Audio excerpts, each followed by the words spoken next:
No Rest for the Wicked is set in an extremely cruel world.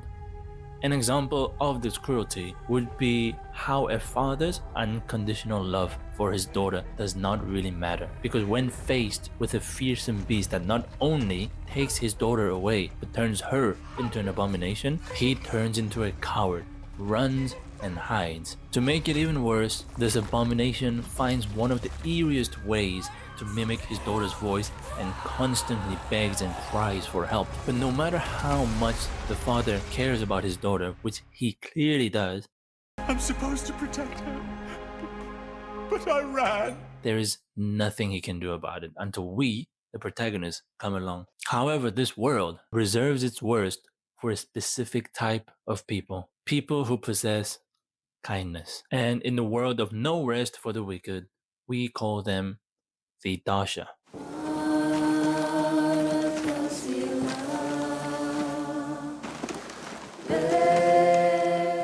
Although they did not build the city of Sacrament, many believe the Dasha are the true founders of the island of Sakura because they were the first ones to settle in the island. Today, they live in a humble settlement called Marin Village, just outside of the city. They worship four gods: the Seeker, the Maker, the Mother, and the Forsaken. In contrast to the traditional way of faith represented by the church, they only have one god, the Born God. For this difference in religion, they are constantly mistreated and looked down upon by the people of Sacrament. And yet, the Dasha have an exceptional reputation for their unwavering kindness and generosity. We first meet the Dasha's caretaker shortly after entering Sacrament for the first time. He is desperately seeking for help under visible stress because Marin Village is also under the threat of the deadly plague known as the pestilence. How exactly the pestilence works or what it is still a mystery to us, but it's basically a plague that turns humans into monsters. But with Governor Ellsworth temporarily absent and our priorities lying elsewhere, we cannot do anything to help the sweet old man. But as you keep talking to him, you notice how kind, gentle, and warm he is despite all the stress he is under. An example of his gentleness would be how he talks about animals. So many stray cats and dogs wandering Sacrament. What they could teach us of loyalty and grace, I wish I could take them all home with me. Even among the Dasha, the caretaker stands out as being extremely kind and gentle. Later in the game, we finally and thankfully get the chance to help his village. Will, the local blacksmith apprentice, begs us to help. He's worried for his village, for Odessa, and his parents. Will already requested help from Captain Randolph of Sacrament. However, the captain refuses to help due to the prejudice he has against the Dasha, neglecting his duties. So obviously we decide to intervene and go on to help Marin Village.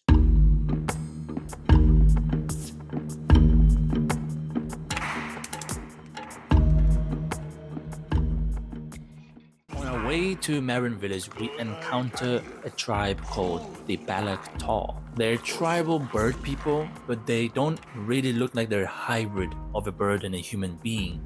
But they more look like human beings wearing bird costumes and using this weird bird language. They sound and look pretty silly and funny at first, but we come to learn that this tribe is one of the most notorious on the island, known for being brutal, ruthless, and lethal. I definitely made the mistake of underestimating them. Anyways, when we reach the village, we find something deeply wrong with all the villagers. They're under some strange hypnosis.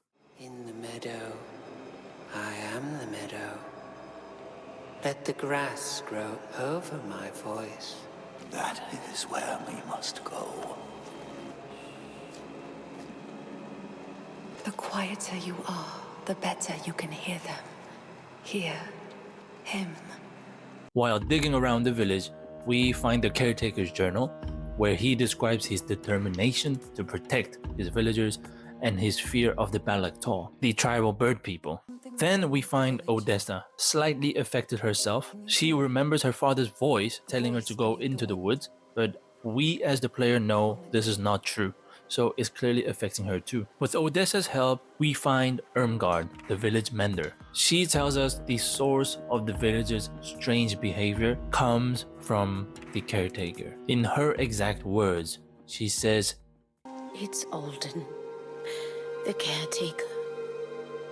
He doesn't want to be alone."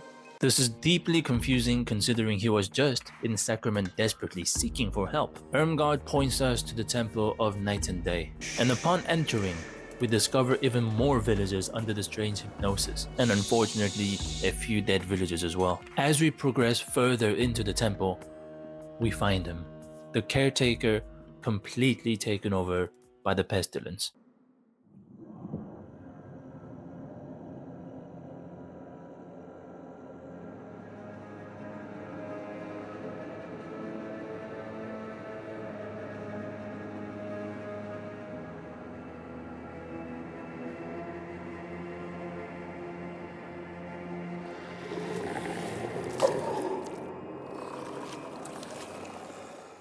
We put an end to his suffering. The spell breaks. Upon returning to the village, most villagers are grateful of what we did for them. Some do admit that they felt peace of mind while under the spell. One is conflicted about her freedom, saying while she is glad she has it back, it feels like the weight of the world on her shoulders.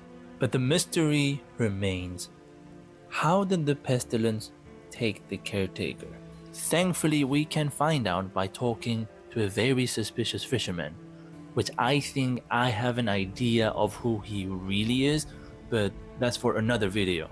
According to him, Caretaker Alden grew incredibly desperate and went to the Balac Tall for help. The caretaker's pitch was that they were all protectors of the forest. The Dasha were protecting the forest from the ground, while the Balac Tall were protecting the forest from the sky.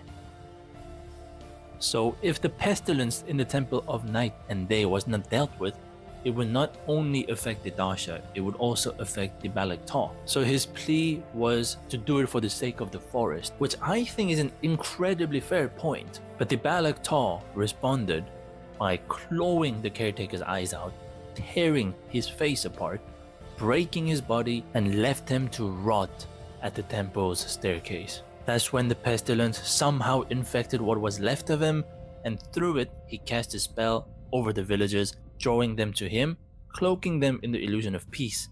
But here is another lingering thought. Irmgard said he didn't want to be alone. So maybe this kindness of his, though real, was also driven by fear, a desperate need to be liked by his villagers, a terror of abandonment. And if that's the case, is it still genuine kindness?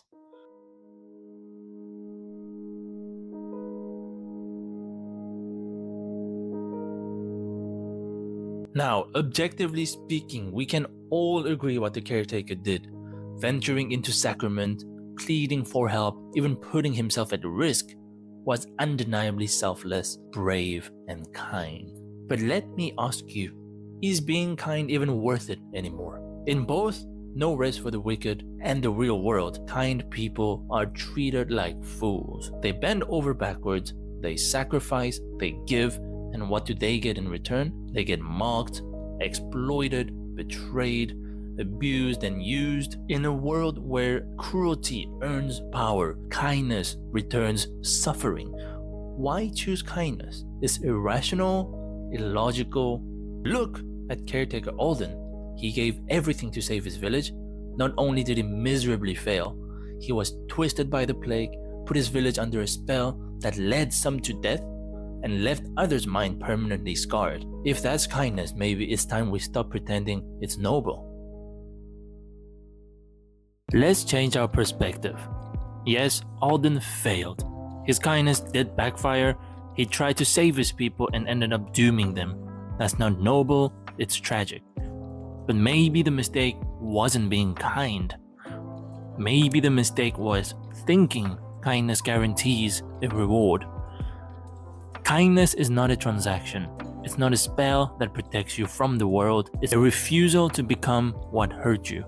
As Nietzsche wrote, he who fights with monsters should look to it that he himself does not become a monster. Caretaker Alden may have miserably failed, almost doomed his village, but even in his last moment, he didn't turn cold, cynical, or violent like the Balac Tall or the world around him. That matters.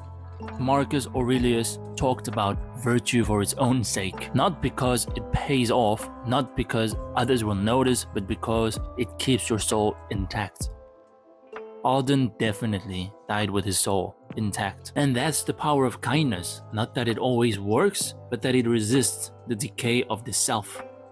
You don't stay kind because the world is kind back. You stay kind because you refuse to let the world change who you are. So yes, maybe Caretaker Alden failed, but he was worthy. Because he embodied kindness, and without kindness, the world would be built on fear and control. We need people who are strong enough to stay kind in a world where they mock compassion, they exploit empathy, and constantly try to corrupt the uncorrupted. So in both No Rest for the Wicked and the real world, kindness is not worthless.